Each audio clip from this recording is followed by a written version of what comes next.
फटाफट, हाथ पगली पा भांगबे फटाफट, हाथ पगली पा भांगबे फटाफट। পরিতোষবাবু ডাক্তারবাবুকে রিকশায় তুলে দিয়ে রাস্তায় নামতেই একটা সাইকেল দড়াম করে তার ঘাড়ে এসে পড়ল। নিজেকে সামলে উঠে দাঁড়াতে শুনতে পেলেন ডাক্তারবাবু গোঙাচ্ছে। সাইকেলের আরোহী নেহাতি বালক। তাকে তিরস্কার করে এগিয়ে গিয়ে দেখলেন ডাক্তারবাবুর উঠতে পারছেন না, তার পায়ে ভীষণ লেগেছে। কোনো রকমে তাকে হাসপাতালে নিয়ে যাওয়ার পর জানা গেল তার ডান পায়ের মালাই চাকি সরে গিয়েছে। সঙ্গে সঙ্গে পরিতোষবাবুর মনে পড়ল অবনীর জ্বরের ঘোরে ভুল বকা কথাগুলো। 7 পা গেলেই পা ভাঙবে ফটাফট। অবনী!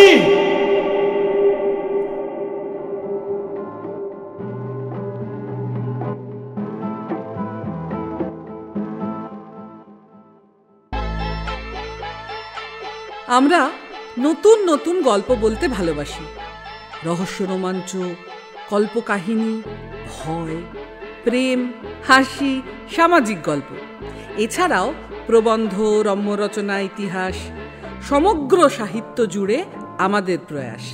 তাই সাথে থাকুন, শুনতে থাকুন দ্য আনটোল্ড স্টোরিজ। আমাদের আজকের গল্প সমরেশ মজুমদারের তৃতীয় নয়ন কষ্টকর। সমরেশ মজুমদার, জন্ম 10 মার্চ 1942 সাল। তিনি আমাদের ছেড়ে চলে গিয়েছেন 8 মে 2023। সমরেশ মজুমদার একজন বাঙালি ভারতীয় কথাসাহিত্যিক ও ঔপন্যাসিক। তিনি উত্তরাধিকার, কালবেলা, কালপুরুষ সহ বহু জনপ্রিয় উপন্যাসের স্রষ্টা। শহরকেন্দ্রিক জীবনের আলেখ্য বারবার উঠে এসেছে তার লেখায়, যে কারণে তাকে আপাতমস্তক আরবান লেখক বলে অনেক সময় বর্ণনা করা হয়। তিনি 1882 সালে আনন্দ পুরস্কার, সাহিত্য একাডেমি পুরস্কার এবং পশ্চিমবঙ্গ কর্তৃক বঙ্গভূষিত নানা সম্মাননায় ভূষিত হয়েছে। শুরু করছি আমাদের আজকের গল্প তৃতীয় নয়ন কষ্টকর। গল্প পাঠে সুরজিৎ প্রামাণিক, অন্যান্য চরিত্রে প্রীতম ভট্টাচার্য, ময়ূখ চ্যাটার্জি এবং অমৃতা হালদার। আবহ পরিকল্পনায় মিস্টার ভোম্বল। শুরু করছি গল্পের প্রথম অংশ।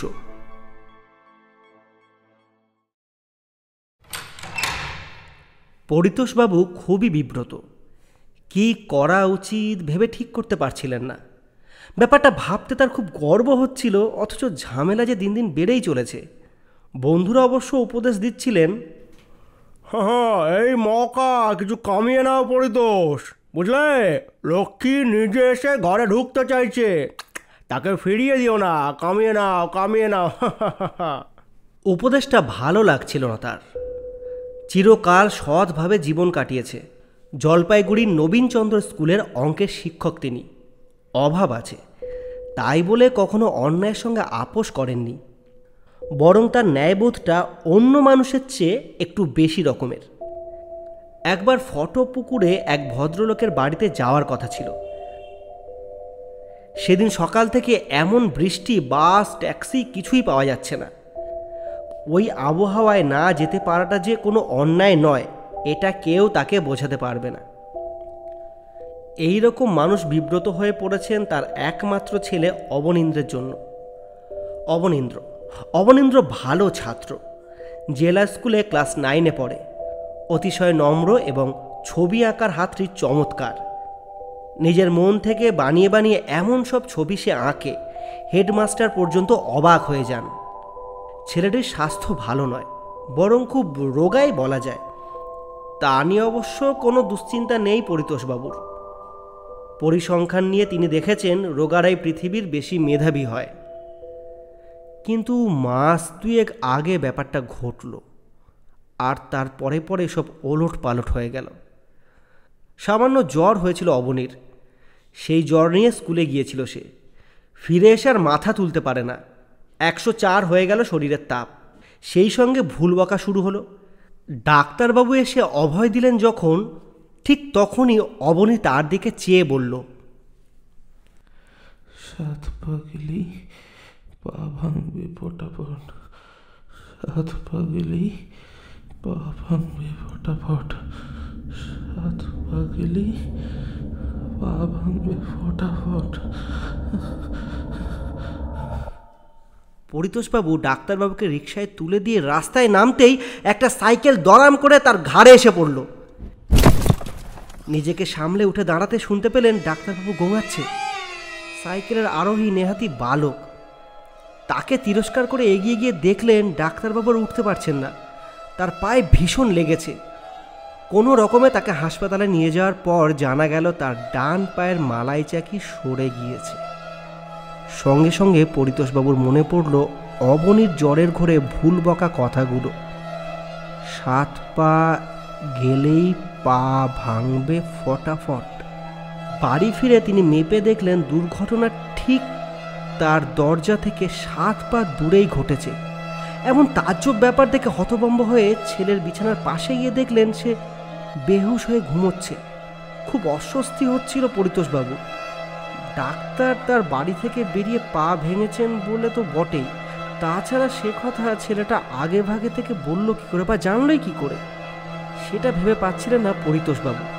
ব্যাপারটা নেহাতি কাকতালীয় বলে উড়িয়ে দিলেন তিনি। কিন্তু অবনীর জ্বর নামছিল না। সন্ধেবেলা স্কুল কমিটির একটা মিটিং ছিল। হেডমাস্টার অবসর নিচ্ছেন, না গেলেই নয়। যাওয়ার আগে তিনি একবার ছেলের মাথায় হাত বুলিয়ে বেরোতে যাচ্ছেন, ঠিক তখনই অবনীর চোখ খুলল। লাল টকটকে চোখ, জ্বরে মুখ অস্বাভাবিক, ঠোঁট কাঁপছে দেখে পরিতোষবাবু দ্রুত ফিরে এসে মুখটা নামিয়ে জিজ্ঞেস করলেন, হ্যাঁ রে, খুব কষ্ট হচ্ছে তোর? অবনী বলল, হেডমাস্টার বিজয় রাগি, হেডমাস্টার বিজয় রাগি, হেডমাস্টার বিজয় রাগি। মুখ সরিয়ে নিলেন পরিতোষবাবু। কি বলছে ছেলেটা? হেডমাস্টারের কথা এলো কোত্থেকে? না, এখনও ভুল বকছে। স্ত্রীকে চোখে রাখতে বলে মিটিংয়ে চলে গেলেন তিনি। অবনীর কথাটা মনে হতেই হাসি এলো তার। ওদের হেডমাস্টার অত্যন্ত সাদাসিধে হাসি খুশি মানুষ। বরং রাগী মাস্টার ফাঁকি সহ্য করতে পারে না বলেই তার বদনাম আছে। মিটিংয়ের শেষে যেন আপ্লুত হয়ে বাড়ি ফিরছিলেন পরিতোষবাবু। স্কুল কমিটির সর্বসম্মত সিদ্ধান্ত অনুযায়ী তিনি আজ থেকে হেডমাস্টারের দায়িত্বভার গ্রহণ করেছেন। এত বড় সম্মান যে তার জন্য অপেক্ষা করছে ঘুণাক্ষরেও টের পায়নি তিনি। শুনেছিলেন বাইরে থেকে কেউ হেডমাস্টার হয়ে আসছে, তাছাড়া আরও অনেক দাবিদার আছে তাদের মধ্যেই। তবুও তিনিই হয়ে গেলেন, একেই বোধহয় ভাগ্য বলে। কিন্তু বাড়ির কাছাকাছি হতেই জমে গেলেন পরিতোষবাবু। অবনীটা কি ভুল বকছিল তখন? হেডমাস্টার বিজয় রাগী, তার মানে ও কি আগে ভাগেই জানতে পেরেছিল যে তিনি হেডমাস্টার হবেন? কথাটা বন্ধুবান্ধবদের কানে যেতে বিলম্ব হলো না। এদিকে ডাক্তারবাবুও অবনীর ভবিষ্যৎবাণী ফলে যাওয়ার যে গল্প শুনিয়েছিলেন অনেককেই। শহরে রাতারাতি বিখ্যাত হয়ে গেল অবনী। দুবেলা লোক আসছে তাকে দেখতে। যদি তাদের দেখে ফস করে অবনী কিছু বলে দেয় এই আশায়। তাদের সামলাতে অবস্থা বেসামাল হয়ে যায় পরিতোষবাবুর। বন্ধুবান্ধবরা সব সময় উপদেশ দিলেন এমন সুযোগে 2 পয়সা কামিয়ে নিতে। লক্ষ্মী যখন নিজে এসে ধরা দিচ্ছে তখন আর ফিরিয়ে দিও না। কিন্তু কিছুতেই ওদিকে মন যায় না পরিতোষবাবুর। কিভাবে ছেলেকে এত কৌতূহলী মানুষের চোখের আড়ালে রাখবেন সেটাই ভেবে পাচ্ছেন না তিনি। জ্বর সেরে গিয়েছে অবনীর, কিন্তু সে যে পুরোপুরি সুস্থ নয় এটা ওকে দেখলেই বোঝা যায়। খুব প্রয়োজন ছাড়া কথা বলে না, সব সময় গুম হয়ে বসে থাকে, চোখ দুটো এখনও লাল। এই অবস্থায় স্কুলে পাঠাবার প্রশ্নই ওঠে না। মনটা বেশ খারাপ তাই পরিতোষবাবুর। নতুন ডাক্তার ওষুধ দিয়েছেন, বলেছেন কয়েকদিনের মধ্যে সেরে উঠবে অবনী। কিন্তু পরিতোষবাবু তাতেই ঠিক ভরসা পাচ্ছেন না। তার সঙ্গেই অবনী ভালো করে কথা বলে না। 10টা প্রশ্ন করলে হ্যাঁ উত্তর পাওয়া যায়। নাছোড়বান্দায় কিছু পরিচিত মানুষ অবনীকে জিজ্ঞেস করে, তো বাবা অবনী একবার বল না বাবা, বল না আমার ব্যাপারে। আচ্ছা আমার কপাল কি খুলবে? বল না বাবা বল। কোনো উত্তর দেয় না অবনী। কিন্তু তাই করতে করতে হঠাৎ একদিন এক বৃদ্ধকে সে বলে উঠল, বাথরুমে মরা ঝুলছে। সবাই থমকে গেল কথাটা শুনে। বলে কি অবনী? ভদ্রলোক হেসে পরিতোষবাবুকে বললেন, আমার বাথরুম, বুঝলে পরিতোষ, আমার বাথরুম একেবারে ঠাকুর ঘরের মতো পরিষ্কার ঝকঝকে চকচকে, সেখানে মরা ঝুলবে কোত্থেকে? না না, হ্যাঁ, তোমার ছেলের মাথা খারাপ হয়ে গেছে, মাথায় ব্যায়াম আছে, ওকে ভালো ডাক্তার দেখাও, ডাক্তার দেখাও, বলে কি না মরা ঝুলবে। কিন্তু সেদিন সারা শহরে হইচই পড়ে গেল। বৃদ্ধ ভদ্রলোকের ছোট মেয়ে বাথরুমে গলায় দড়ি দিয়ে আত্মহত্যা করেছে। ভবিষ্যৎবাণী এত সঠিক মিলে যাওয়ায় অবনীকে দেখার জন্য সারা শহর চঞ্চল হয়ে উঠল। কিন্তু মুশকিল হলো, শত চেষ্টা করেও অবনীর মুখ থেকে কোনো শব্দ বের করা যায় না। কখন তার মর্জি হবে এবং কথা বলবে, মানুষের ধৈর্য দেখে পরিতোষবাবু হতবাক। পরিতোষবাবুর স্ত্রী কিন্তু এসব জানতে পারছেন না। তার ধারণা এত মানুষের আনাগোনায় ছেলে সুস্থ হতে পারছে না। কখনো কখনো কোনো অপদেবতা বাচ্চাদের ওপর ভর করে এবং তার ফলে এসব উল্টোপাল্টা কথা তাদের মুখ থেকে বের হয়। তিনি পরিতোষবাবুকে বললেন, শুনছো, বলছি অবনীকে নিয়ে না চলো কিছুদিনের জন্য বাইরে চলে যায়, মানে একটু ওই হাওয়া বদল হতো আর কি, বেড়াবার জায়গা নয়। ওই যে দেওঘরে যে দিদি থাকেন, উনি তো অনেক দিন থেকে লিখছেন ওনার ওখানে যাওয়ার জন্য, কিন্তু তো যাওয়াই তো হচ্ছে না। বলছি ওখানে জানো বাবা বৈদ্যনাথ আছেন, অত্যন্ত জাগ্রত দেবতা। কোনো অপদেবতা যদি অবনীকে আশ্রয় করে তাহলে সেখানে গেলে অবনী নিশ্চয়ই ভালো হয়ে যাবে গো। চলো না একবারটি যাই ওখানে। পরিতোষবাবুর স্ত্রী কথাটা ভেবে ইতিমধ্যেই বাবা বৈদ্যনাথের কাছে মানত করে ফেলেছেন। পরিতোষবাবুও রাজি হলেন। বৈদ্যনাথের ওপর তার অবশ্য ভরসা খুব একটা নেই, কিন্তু ছেলেকে নিয়ে বাইরে ঘুরলে হয়তো পরিবর্তন আসবে, এটা মনে করে তিনিও রাজি হলেন। তাছাড়া এতকালে তো দেওঘর, মধুপুর বাঙালিদের বেড়াতে যাওয়ার জায়গায় ছিল। কাউকে কিছু না বলে ওরা ট্রেনে চাপলেন। দার্জিলিং মেলে চেপে সোজা শিয়ালদায় নামলেন। কলকাতা শহর ডিঙিয়ে হাওড়া থেকে ট্রেনে চাপলে রাত 10টার মধ্যে দেওঘর পৌঁছে যাওয়া যাবে। নিউ জলপাইগুড়ি স্টেশন ছাড়বার পর থেকে তিনি ছেলের ওপর দৃষ্টি রেখেছেন। কোনো পরিবর্তন নেই অবনীর। চুপচাপ পাথরের মতো মুখ করে বসে আছে, কোনো উচ্ছ্বাস নেই, বেড়াতে যাওয়ার আনন্দটাই নেই। অথচ এই অবনী ট্রেনে চড়ার কথা হলে আনন্দে নাচত, বেড়াতে যাওয়ার জন্য প্রায় বায়না ধরত।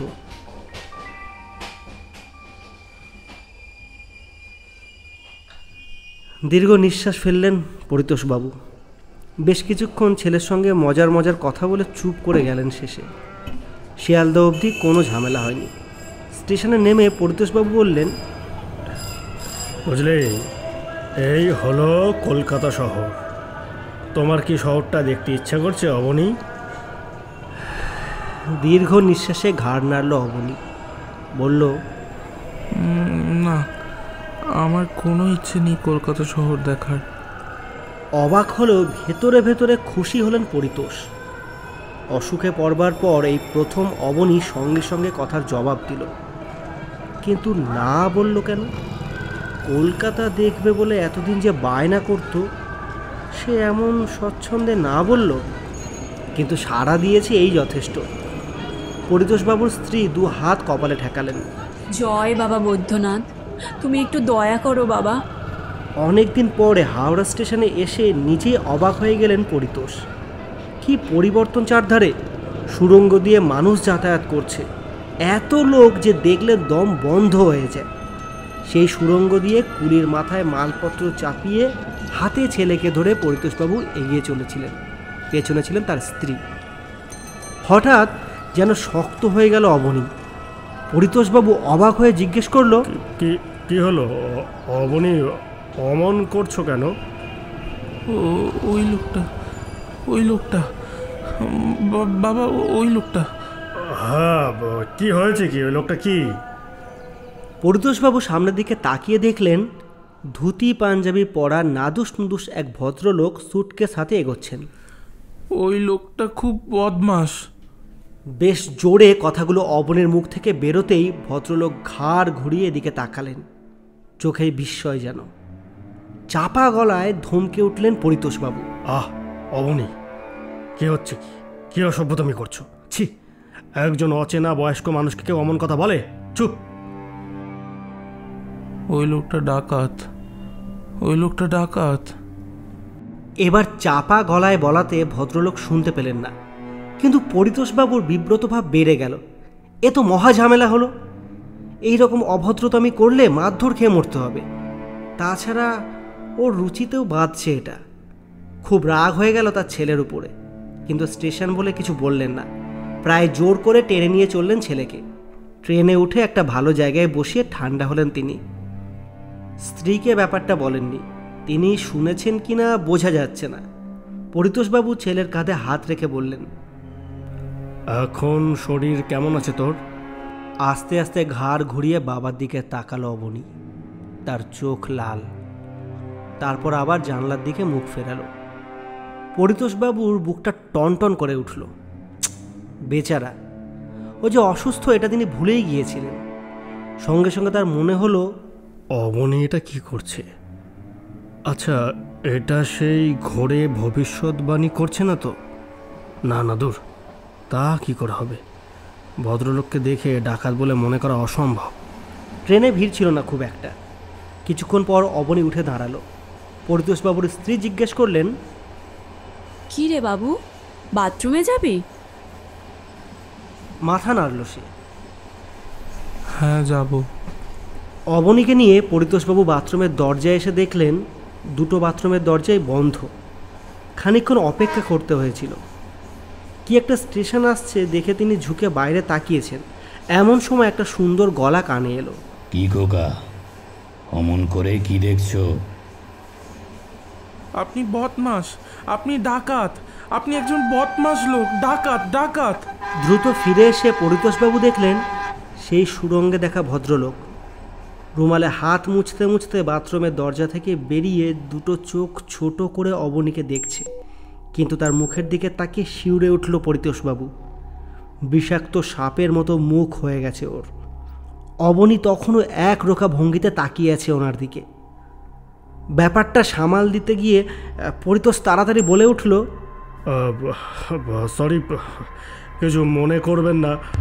আসলে শরীরটা খারাপ না, ওর মাথা ঠিক নেই, তাই। বলো, ছি ছি, সরি বলো, সরি বলো আঙ্কেলকে। তুমি আবার এই বাজে কাজগুলো করছো? হ্যাঁ। ভদ্রলোক যেন অনেক কষ্টে নিজেকে সংযত করলেন। তারপর আর চোখে অবনীকে দেখতে দেখতে ভেতরে চলে গেলেন। অবনী তখন বাথরুমে ঢুকে গেছে। পরিতোষবাবুর খুব লজ্জা করছিল। সত্যি কি অন্যায় কথা। ভদ্রলোক যে অবনীকে মারেনি তাই ঢের, কিন্তু উনি এত কামড়া থাকতে এখানেই উঠতে গেল কেন? তবে কি ওই ভদ্রলোকও দেওঘরের দিকেই যাচ্ছেন? পরিতোষবাবুর মনে হলো এখনই ভদ্রলোককে খুঁজে বের করে ক্ষমা চাওয়া উচিত এবং বিষয়টা খুলে বলা উচিত। তা নাহলে দুজনে যদি দেওঘর গিয়ে পৌঁছয় আর অবনী যদি একই ভুল করে চলে। অবনীকে নিয়ে নিজের আসনে ফিরে আসতে আসতে ভদ্রলোককে চোখে পড়ল। ঠিক তাদের পাশের খোপেই রয়েছেন তিনি। চোখ বন্ধ করে কিছু ভাবছেন। সেটা দেখে বুকের ভেতরটা কেঁপে উঠল পরিতোষের। কারণ খুব ঘাবড়ে গেলে মানুষের যে অবস্থা হয়, ওই ভদ্রলোকের সেই অবস্থাই হয়েছে। যদি কোনো ভিত্তি না থাকে তাহলে উনি অমন করবেন কেন? ছেলের দিকে তাকালেন পরিতোষবাবু। সিটে বসলেও সে যে খুব অস্বস্তিতে আছে সেটা বেশ বোঝা যায়। লোকটা যদি সত্যি খারাপ হয় তাহলে তো ভয়ের কথা। সঙ্গে অস্ত্রশস্ত্রও থাকতে পারে এবং বারবার অবনীর মুখের সত্যি কথাগুলো শুনলে তাকে হয়তো খুনও করতে পারে। পারবে না খুন করতে। জেল হবে ওর। চিড়চিড় করে বলে উঠল অবনী। আর পরিতোষবাবুর মনে হলো তিনি জ্ঞান হারাচ্ছেন। ও তার মনের কথা টের পেল কি করে? হ্যাঁ, স্ত্রী এখন চোখ বন্ধ করে বসে আছে। ব্যাপারটা তাকে বলতে গিয়েও পরিতোষবাবু বললেন না। অহেতুক মানুষকে ভয় পাইয়ে কি লাভ? ছেলের কাঁধে হাত রেখে খুব নরম গলায় জিজ্ঞেস করলেন তিনি, অবনী, তুমি ওসব চিন্তা করো না। চিন্তা করিস না খোকা, কি দরকার এসবের? লোকটা খুনি। হক হক খুনি, তাতে আমাদের কি? হ্যাঁ, ছেলেকে দু হাতে জড়িয়ে বুকের ওপর চেপে ধরে রাখলেন তিনি। জাসিডি স্টেশনে অনেকক্ষণ কামরাটা পড়ে থাকে। দেওঘরের ট্রেন এসে সেটার সঙ্গে জুড়ে দেওয়া হবে এটাকে। এখন রাত 9টা। পরিতোষবাবু দেখলেন প্ল্যাটফর্মে ভালো পুরি আর বোঁদে বিক্রি হচ্ছে। অবনীকে জিজ্ঞেস করলেন, কিরে অবনী, খিদে পেয়েছে? কিছু খাবি? সে কোনো উত্তর দিল না, কিন্তু স্ত্রী ঝাঁঝিয়ে উঠলেন, খাওয়ার জিনিস আনবে তাও জিজ্ঞাসা করছো? পরিতোষবাবু নেমে যেতেই অবনী উঠে দাঁড়ালো। তার মা তাকে জিজ্ঞেস করলেন, হ্যাঁ, বাথরুমে যাবি বাবু? ঘাড় নাড়ল সে। তারপর দরজার দিকে এগিয়ে গেল। ঠিক ঠিক সেই সময়ে বাথরুমের দরজা খুলে যেতেই সেই ভদ্রলোক বেরিয়ে এলেন। অবনীকে দেখে একটু কেঁপে উঠেই গলায় হিস হিস শব্দ করলেন, এই আবার বললি টুটি চেপে ধরবো? আমায় তুমি চেনো না?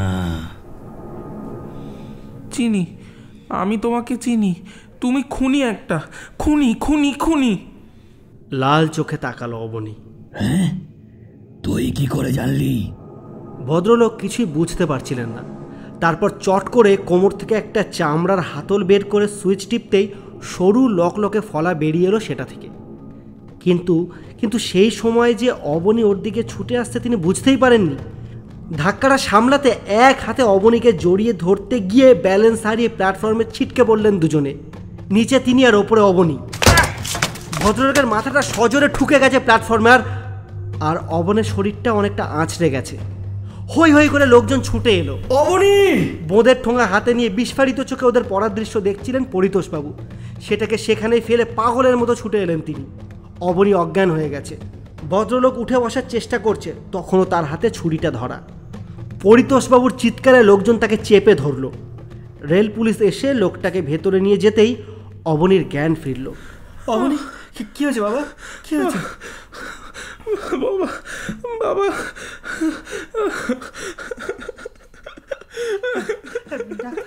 সে রাতে ওদের আর দেওঘরে যাওয়া হলো না। কিন্তু হাসপাতালে অবনীর পাশে বসে আছে ওর বাবা আর মা। তাদের বুকে আনন্দ ধরে না। অবনীর দুটো হাতই ভেঙে গেছে, কিন্তু জ্ঞান হারাবার পর সে সাধারণ মানুষের মতো করেই কথা বলছে, ব্যথায় কাঁদছে। এমনকি ওর চোখের লাল ভাবটাও একদম নেই। আর অসুখ হবার পর ওর সাথে যে ঘটনাগুলো ঘটেছিল সেগুলোর কোনোটাই অবনীর আর মনে নেই। পরিতোষবাবু অবনীর কাছে বেশ কিছু কথা চেপে গেলেন।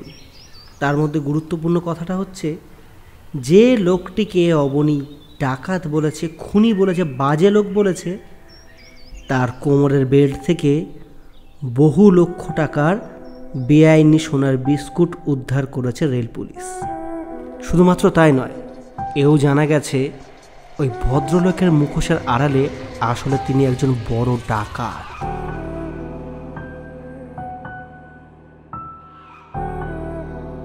নোটে গাছটি মুড়লো। আপনি তো শুনলেন, আপনার বন্ধুরাও শুনছে তো? আপনার বন্ধুদের জানিয়ে দিন, দ্য আনটোল্ড স্টোরিজ আবার নতুন গল্প নিয়ে হাজির হচ্ছে।